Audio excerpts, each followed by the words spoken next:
What's up guys, my name is Marc Steiner, and today we're talking about why I bought an Intel-based Mac and didn't wait for Apple Silicon, and why you might want to as well. One of the biggest reasons why I decided to buy an Intel-based Mac is because I literally couldn't wait any longer. My previous laptop was from 2012, making it 8 years old, and I just couldn't wait another year or two for Apple to get their stuff together with their custom silicon. Since I'm a professional photographer and videographer, I rely on my gear to get my work done. This is a workhorse machine that makes me money. This is how I run my business. And without that, I can't make money. So it needs to be a device that is reliable and works and just does everything I need it to do. And that brings me to my second point, is that Intel Macs are just reliable. We know how they work, we know what to expect, and they are here now, and we know that everything runs on them the way they're supposed to. Because I'm a photographer and videographer, most of my work is hardcore photo editing and video editing in the Adobe suite. And that's something that might not be supported on Apple Silicon day one. And even if it is supported, they don't have a great track record. Remember when the iPad came out and Photoshop was like, oh, we're putting out the full thing on Photoshop for the iPad, and they had that awesome test demo with like 100 gigabyte file with like 1,000 layers, and everyone was so excited.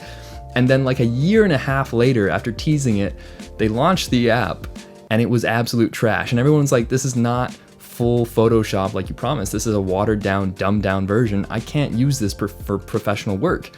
So that was a garbage thing. And because switching from Intel chips to Apple Silicon means that you have to re-engineer everything from the ground up, means that certain things are just not going to be supported day one, and they're not going to be supported completely for a while. Apple themselves said it will take 2 to 3 years for things to be supported as they are now. And for someone who relies on their computer as a professional workhorse to get stuff done, I can't wait 2 to 3 years for a maybe or when they get their stuff together.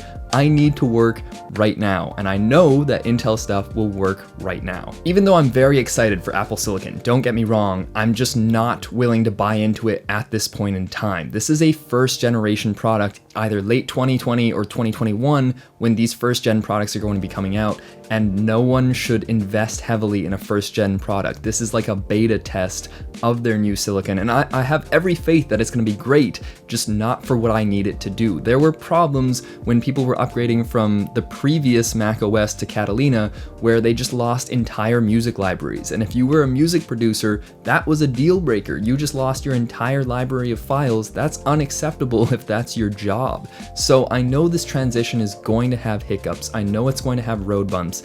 And for some people, that's going to be fine. But for me, who uses this in a professional workspace, that's something I can't risk. For people who only use their computers as productivity machines, doing some light web browsing, emails, stuff like that, they're not really gonna notice the switch to Apple Silicon, and that's the main point. Apple wants to make it as seamless as possible. And for those people, they should probably wait.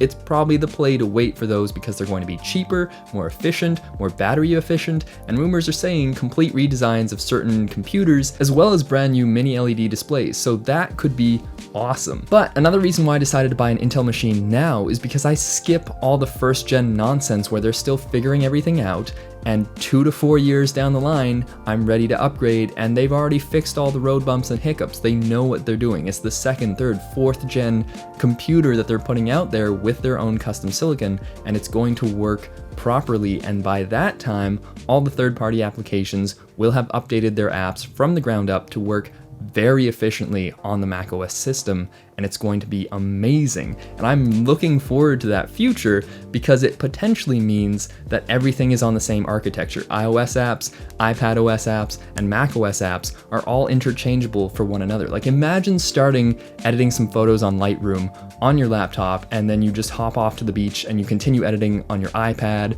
and then you throw your iPad in the car and you're just editing on your phone. And it's just a seamless transition, full desktop class applications across all your devices.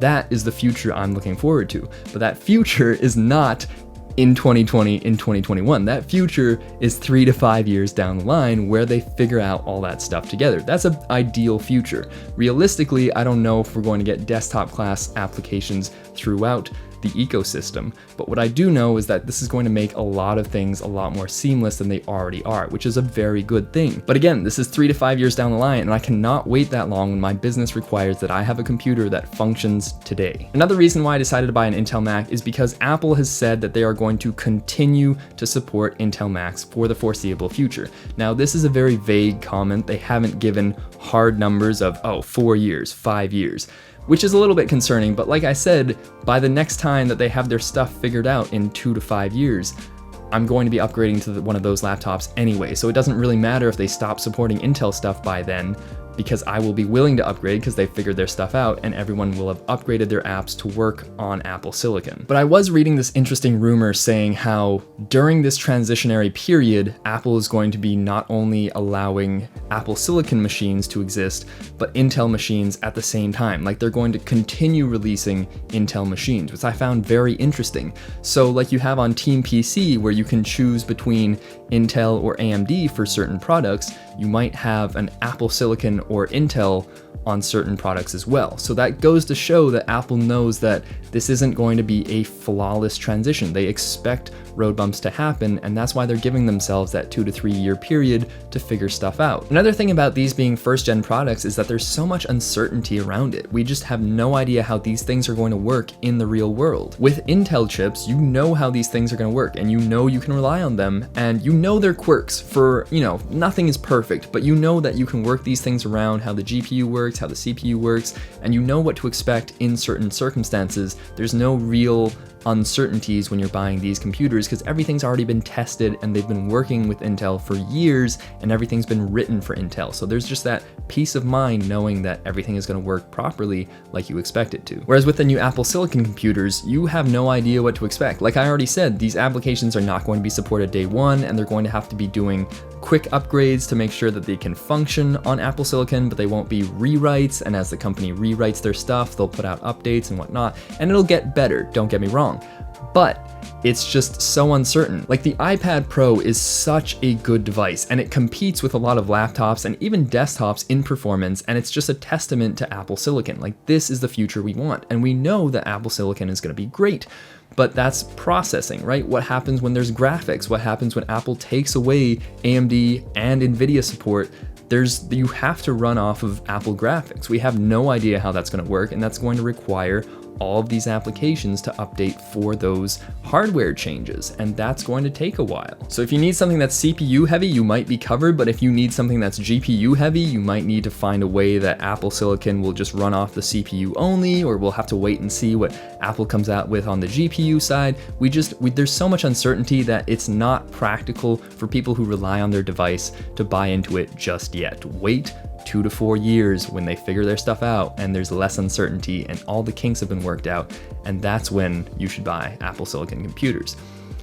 Now, for people who do not rely on their computer for all that kind of stuff and can do their work on practically any computer, like I said, like emailing, web browsing, that kind of stuff, you're not going to notice the transition. This will be a very beneficial thing for a lot of people, myself included, down the line, and I'm excited for it, and I can't wait to see the benchmarks and all the changes that Apple does. It's just, in this time period, I'm not willing to pay a premium for a first-gen product that I'm very uncertain about and is probably not going to support the apps that I rely on to make a living. Another reason why I decided to buy an Intel-based Mac is because I bought the 16-inch MacBook Pro, and this was the big redesign we have been waiting for. And this was the pro-level thing they chose to put out in the world, and this was the best laptop I think they've put out since the 2012 to 2015 Retina display MacBook Pros. This was their next leap, because before that they were really lacking, but now they were like, all right, we're gonna take care of our professionals, we're going to put everything into this laptop to make them happy, and it's going to be a beast. And it is. But this is the form factor I see Apple using for the future. I don't think they're going to do some massive redesign on this. I think they're just going to upgrade the internals and maybe give it a mini LED display, which is rumored right now. But I don't see them completely redesigning this laptop just because of their Apple Silicon. Where Apple is going to be completely redesigning something is with their desktops, the iMac. The iMacs that were just announced, the Intel-based iMacs, are actually a really, really good deal for the price, and I was really impressed with how powerful these machines are because they actually outperform the iMac Pro and sometimes even the Mac Pro in certain benchmarks, which is kind of crazy.